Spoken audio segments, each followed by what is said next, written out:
యాదాద్రి భువనగిరి జిల్లా చౌటుప్పల్ మున్సిపల్ పరిధిలో సిపిఐఎం యాదాద్రి భువనగిరి జిల్లా 3వ మహాసభలకు సిపిఐఎం తెలంగాణ రాష్ట్ర కార్యదర్శి తమ్మినేని వీరభద్రం హాజరయ్యారు.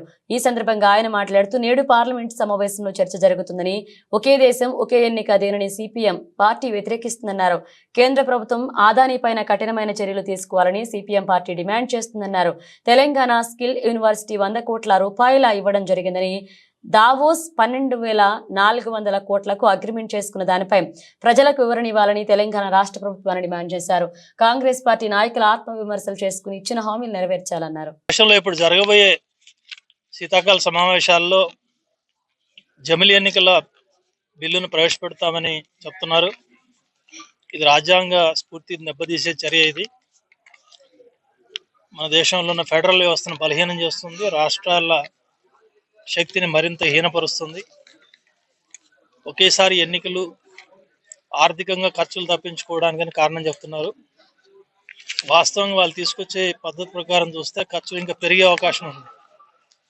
కారణం ఏంటంటే, ఏదైనా ఒక రాష్ట్రంలో అవిశ్వాసంతో ప్రభుత్వం కూలిపోతే జరిగే ఎన్నికలు 5 సంవత్సరాలకు కాకుండా మిగిలి ఉన్న సమయం వరకే జరుపుతారు. అంటే 2 సార్లు ఎన్నికలు జరగాల్సి వస్తుంది. ఒక్కొక్కసారి 5 ఏళ్ల కాలంలో 3 సార్లు కూడా ఎన్నికలు జరగవచ్చు రాష్ట్రాలకి. ఈ రకమైన పరిస్థితి మన దేశానికి క్షేమం కాదు. దీన్ని సిపిఎం పార్టీ తీవ్రంగా వ్యతిరేకిస్తోంది.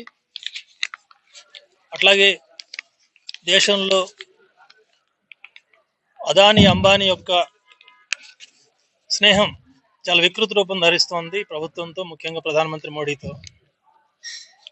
విదేశాల్లో లిస్ట్ చేసినటువంటి అదానీ కంపెనీలు దాదాపు 70-80 వేల కోట్ల రూపాయల సంపదని పోగేసి వాటిని మన రాష్ట్రంలోని కొన్ని రాష్ట్ర ప్రభుత్వాలకు లంచంగా ఇచ్చి కొన్ని 1750 కోట్ల రూపాయలు ఆంధ్రప్రదేశ్ ప్రభుత్వానికి ఇచ్చారని చెప్తున్నారు ఇక్కడ ముఖ్యమంత్రికి.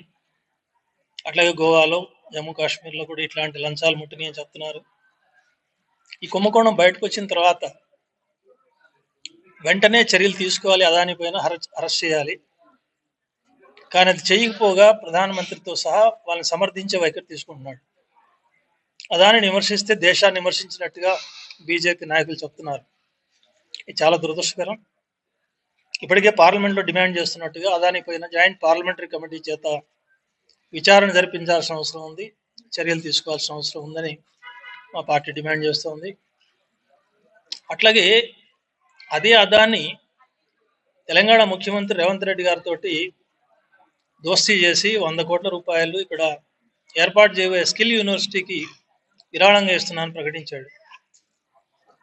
అయితే ముఖ్యమంత్రి గారు ఎప్పుడైతే అదానీ కుంభకోణం బయటకు వచ్చిందో, అమెరికా వాళ్ళు కేసు పెట్టారో, అక్కడ రాహుల్ గాంధీ గారు జాయింట్ పార్లమెంటరీ కమిటీకి డిమాండ్ చేస్తున్న పరిస్థితిలో మన ముఖ్యమంత్రి గారు ఆ విరాళాన్ని వెనక్కి ఇస్తున్నట్టుగా లేఖ రాశారు. అది సంతోషమే.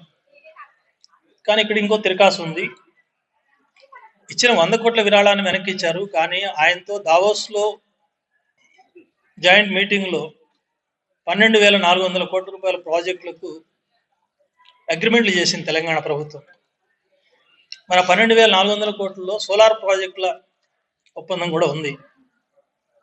ఇక్కడ ఆంధ్రప్రదేశ్ ముఖ్యమంత్రి జగన్మోహన్ రెడ్డికి ఇచ్చింది 1,750 కోట్ల రూపాయలు.